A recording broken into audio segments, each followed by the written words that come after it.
बोलो सतगुरुदेव की जय हो।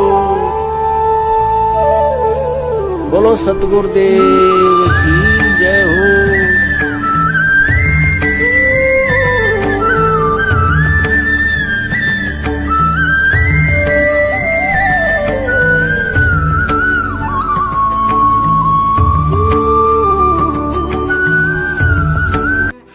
बंदी छोड़ सतगुरु रामपाल जी महाराज जी की जय हो। परमात्मा की सभी प्यारी आत्माओं को पवन दास का सत साहिब। पुण्यात्माओं, परमेश्वर कबीर साहिब जी की एक वाणी है कि कबीर का ज्ञान अटपटा झटपट समझ में ना आए, और जिसे झटपट समझ में आ जाए उसकी सब खटपट मिट जाए। दुनिया जान रही है कि वर्तमान में सतगुरु रामपाल जी महाराज जी के रूप में परमेश्वर कबीर साहिब पृथ्वी पर प्रकट हैं, लेकिन दुख इस बात का है कि अभी भी सतगुरु रामपाल जी महाराज जी के परमात्मा होने के विषय को लेकर कुछ एक उन लोगों को शंका है जो खुद अपने आप को संत जी का शिष्य कहते हैं। ये लोग ना घर के हैं और ना ही घाट के, अर्थात अभी तक ना ही तो पूरी तरह से सत्सेवक बने हैं और ना ही सतलोक आश्रम मैनेजमेंट के साथ हैं। उनकी शंका है कि सतलोक आश्रम मैनेजमेंट वाले तो संत रामपाल जी महाराज जी को परमात्मा नहीं बल्कि परमात्मा कबीर साहिब जी का एक प्रतिनिधि मानते हैं, लेकिन तुम सत्सेवक उन्हें कबीर जी का कोई प्रतिनिधि नहीं बल्कि साक्षात कबीर जी ही मानते हो, जो संत रामपाल जी महाराज जी के चोले में अपनी प्यारी आत्माओं को तत्व ज्ञान देने के लिए 8 सितंबर 1951 में हरियाणा में प्रकट हुए हैं। अब हमारी शंका यह है, यदि संत रामपाल जी महाराज जी ही परमात्मा हैं तो फिर उन्होंने लगभग 20-25 वर्षों तक काल उपासना अर्थात बाबा श्याम जी और सालासर वाले हनुमान जी की पूजा क्यों की। और उदाहरण देते हैं कबीर साहिब जी और आदरणीय गरीबदास जी महाराज जी का कि उन्होंने कभी भी काल उपासना नहीं की थी।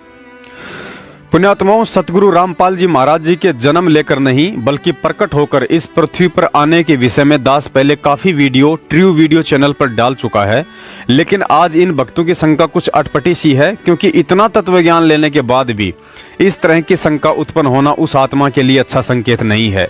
क्योंकि कबीर साहिब जी कहते हैं, जब तक आप गुरु को ये समझोगे कि गुरु ही तो है, वो इंसान भगत होकर भी कुत्ते की योनि में जाता है। और परमात्मा के ये शब्द उन भक्तों पर भी लागू होते हैं जो वर्तमान के कबीर सतगुरु रामपाल जी महाराज जी से नाम उपदेश लेकर प्रकट दिवस आज भी 650 साल पहले वाले कबीर की फोटो के आगे ही मनाते हैं। अर्थात आज भी ऐसे लोग परमात्मा तो कबीर जी को ही मानते हैं और सतगुरु रामपाल जी महाराज जी को केवल अपना गुरु ही समझते हैं। वह बोल नहीं सकी, इतना कहकर बहुत बुरी तरह फूट कर रोई। तो सिपाहियों ने बताया कि महाराज वहां ऐसे ऐसे बनी। वीर सिंह भी कान खड़े हो गए को तेरे की, क्यों जब तक वीर सिंह भी ने सोचा था ये साधारण व्यक्ति होगा, गुरु है तो से। अब हम गुरु को जब तक यही समझते हैं कि गुरु है तो से, तो कोई लाभ नहीं है। कहते हैं गुरु मानस कर जानते वह नर कहीं अंध, फिर महादुखी संसार में आ गए यम के फंद। इतना महाराज ने गुरु को महत्व दिया है। अभी आपको चैप्टर प्रकरण सुनाएंगे, इंसान होगा तो उस बात पर परख जाएगा। गरीबदास महाराज भी आए, जब इंसान रूप में थे, रोटी भी खाया करते थे, पानी भी पिया करते, बच्चे भी ब्याहे, काम भी करा, नाम भी दिया करते थे। कोई गलती करता था हंस उसको धमकाया भी करते थे। महाराज कहते हैं चेतावनी में चूक नहीं भी क्या देऊंगा गाली। इतना बड़ा ग्रंथ लिखकर गरीबदास आखिर में कहते हैं, बंदी छोड़ के चेतावनी में तो कसर ना छोड़ी, गाड़ दूं तेरे को जब तेरे इतनी समझ में नहीं आली। तो इन बातों को सुनकर जो विमुख हो जाते हैं, गुरु की फटकार को सहन सम्मुख सहन करना चाहिए। जैसे हीरा घण पर धर का हीरे की पिछाड़ है कि घण का ऊपर रख कर एरण पर रख कर ऊपर से घण मारा जाता है। जो फूट जाता है, करच भी हो जाती है, वो कच्चा हीरा होता है। और जो सम्मुख चोट सह का न्यू का न्यू रह से, तो वो पक्का हुआ पूर्ण कीमत का हीरा हो जाता है। शब्द गुरु की शब्द को, गुरु की चोट को, शब्द की चोट गुरु मारा करे, चाहे वो किसी प्रकार से, चाहे अपने गुस्से में भी कहता नजर आवा, पर उसकी जो निशाना होगा आपका आत्म कल्याण उद्धार ही होगा। उसमें खरा उतर गया वो पारस है, और जो उसमें विमुख होकर के चलागा वो कुत्ते की जुनी में जागा, चाहे वो कितना सियाना बना रहे। मैं भी आ लिया और आप भी आ लिए इसमें। तो इस प्रकार उस वीर सिंह भी चरणों में पड़ गया, बंदी छोड़, मैं पापी जीव था, अभी तक मैं आपको केवल गुरु मान्या मालिक।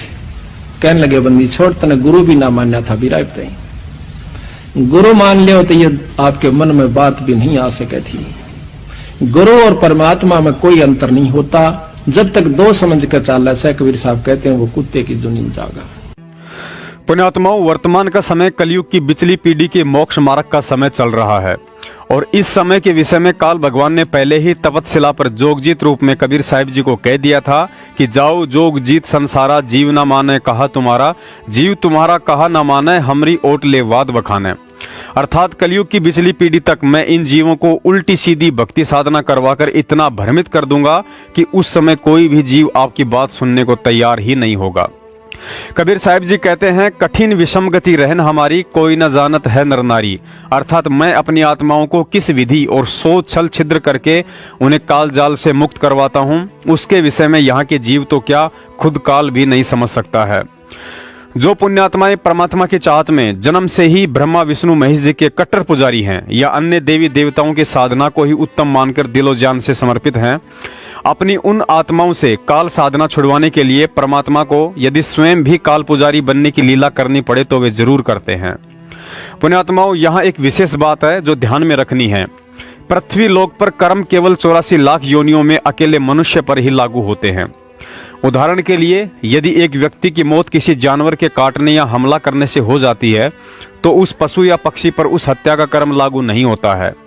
अर्थात ना ही तो उसके ऊपर मुकदमा चलता है और ना ही उसे उम्र कैद या फांसी की सजा सुनाई जाती है और ना ही उस मौत के लिए उसे यमराज दंड देता है, क्योंकि पशु योनि कर्म योनि नहीं बल्कि भोग योनि है जो अपने प्रारब्ध के कर्म को भोग रहे होते हैं। अतः यहाँ विचार करने की बात है, जब मनुष्यों को छोड़कर पशु पक्षी पर भी कर्म लागू नहीं होते हैं तो भला उस पूर्ण परमात्मा सतगुरु रामपाल जी महाराज जी पर काल पूजा का कर्म कैसे लागू हो सकता है। अब आपको बताते हैं उस कबीर परमेश्वर ने सतगुरु रामपाल जी महाराज जी के चोले में लगभग 20-25 वर्षों तक काल पूजा की लीला क्यों की। जैसा कि आपको ऊपर बताया गया है कि बहुत सी आत्माएं ऐसी हैं जो कट्टर काल पुजारी होती हैं और जब उन आत्माओं को इस सच्चे मोक्ष मार्ग का पता चलता है तो वे अंदर से टूट जाती हैं और सोचती हैं कि भले ही आज परमात्मा पृथ्वी पर जीवों का उद्धार करने के लिए आए हुए हैं, लेकिन मेरा उद्धार कैसे संभव है, क्योंकि मैंने तो अपने जीवन के 50, 60 या 70 वर्ष काल उपासना और अन्य नकली पंथों में बर्बाद कर दिए हैं। पुण्यात्माओं, अपनी उन्हीं प्यारी आत्माओं को आत्मिक दृढ़ता और काल उपासना से छुटकारा दिलाने के लिए सतगुरु रामपाल जी महाराज जी के चोले में कबीर परमात्मा ने एक लंबे समय तक काल पूजा की लीला की थी।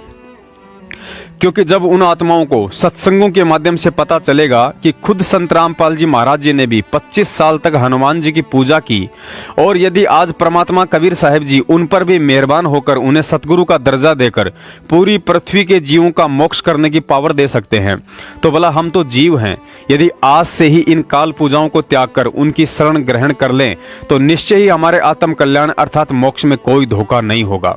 और एक दिन जब उन आत्माओं को पता चलेगा कि ये तो स्वयं ही कबीर परमात्मा है तो उसके बाद उनकी खुशी का कोई ठिकाना ही नहीं रहेगा। पुण्यात्माओं, परमात्मा ने तो मुस्लिम वेशभूषा वाले जिंदा महात्मा का रोल भी किया था, लेकिन ऐसा करने से वे मुसलमान नहीं बन जाते हैं। परमात्मा ने तो आदरणीय नानक जी को अपनी शरण में लेने के लिए जिंदा महात्मा के रूप में उनसे कहा था कि हे ज्ञानी महापुरुष, मुझे भी अपना शिष्य बना लो और ज्ञान प्रदान करो। और इसी लीला के चलते कुछ ही समय में उन्होंने नानक जी को भी अपने लपेटे में ले लिया। परमात्मा ने तो काशी में सुबह सुबह 4 बजे एक 2 वर्ष के बच्चे का रूप बनाकर रामानंद जी की ठोकर खाकर अपने गले में वैष्णव कंठी माला भी पहनी थी, लेकिन ऐसा करने से वे कोई विष्णु उपासक नहीं बन गए थे। परमात्मा कबीर जी ने तो विष्णु उपासक बनकर अर्थात गले में कंठी माला, तिलक और टोपी पहनकर एक शिष्य की भूमिका में आदरणीय रामानंद जी के साथ गोरखनाथ को अपनी शरण में लेने के लिए उनके साथ ज्ञान गोष्ठी भी की थी। तो क्या माथे पर तिलक और गले में कंठी माला धारण करने से कबीर जी विष्णु उपासक बन गए थे? परमात्मा ने तो नरसिंह जी से 56 करोड़ की संपत्ति का दान करवाने के लिए स्वयं नरसिंह जी का रूप धारण किया था, लेकिन ऐसा करने से वे नरसिंह जी की तरह एक सामान्य व्यक्ति नहीं बन गए थे। पुण्यात्माओं, परमात्मा तो स्वयं जगत गुरु है, वह तो किसी का भी चेला नहीं बन सकता है, लेकिन 650 साल पहले उन्होंने हम जड़मती जीवों को तत्व ज्ञान देने के लिए काशी में स्वामी रामानंद जी का और आज स्वामी रामदेवानंद जी का चेला बनने की लीला की। कबीर परमेश्वर ने रामानंद जी से कहा कि आप मेरे गुरु बनो, और इस काल ने हमसे एक वचन लिया हुआ है कि कलयुग में तुम कितने ही प्राणी ले जाना। और अब ये क्या समस्या आएगी कि इस काल ने कहा है कि मैं नकली संत भेजूंगा और वो नकली नाम देंगे ऊट पटांग और सतलोक की महिमा बताएंगे। सचखंड सतलोक तो नीचे बात नहीं करेंगे और नाम सारे काल के होंगे। तो फिर वो मेरे अब पे मेरे मुंह में समाओगे, यही रह जाएंगे। तो रामानंद जी से परमात्मा ने खुल के वार्ता की, सारा समझाया कि तू मेरी बात मान जा। रामानंद जी विद्वान ब्राह्मण थे, नेक आत्मा थे। वो समझे थे मुझे पाप लगेगा, भगवान का गुरु कैसे बनूं। आंखों में पानी चल पड़ा, रोने लगे कि भगवान मुझसे ऐसा नहीं होगा, आपकी आज्ञा का उल्लंघन करना भी मुझे पाप लगेगा और एक भगवान का मैं गुरु बनूं, मैं नरक में जाऊंगा, भगवान मुझे माफ कर दो।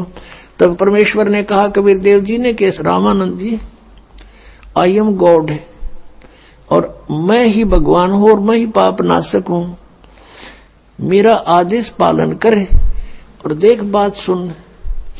अब वो तो रोने लग गया बालक, उन्हें सोचा बूढ़ा आदमी, आज मैं ये कर्म करूंगा मेरी तो मृत्यु होने वाली है, बात बिगड़ जा कदे।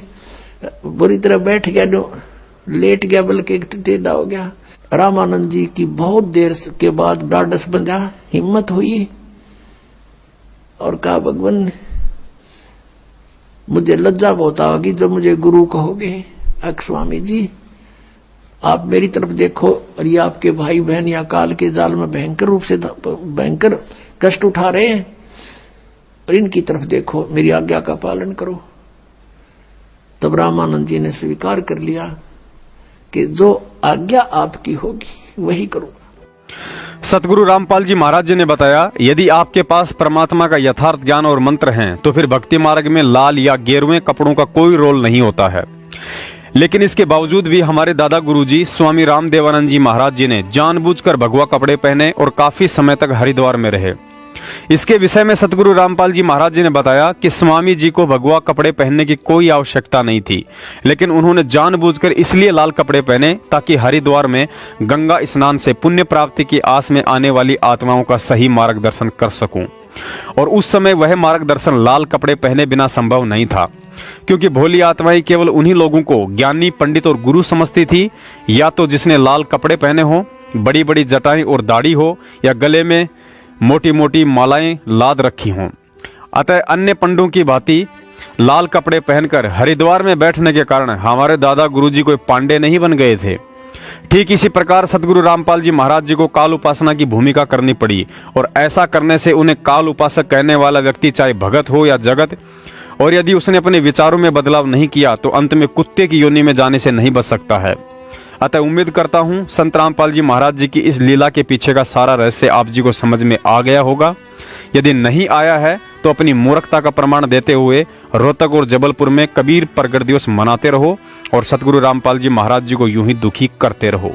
सत साहेब, बंदी छोड़ सतगुरु रामपाल जी महाराज जी की जय हो। सत साहेब।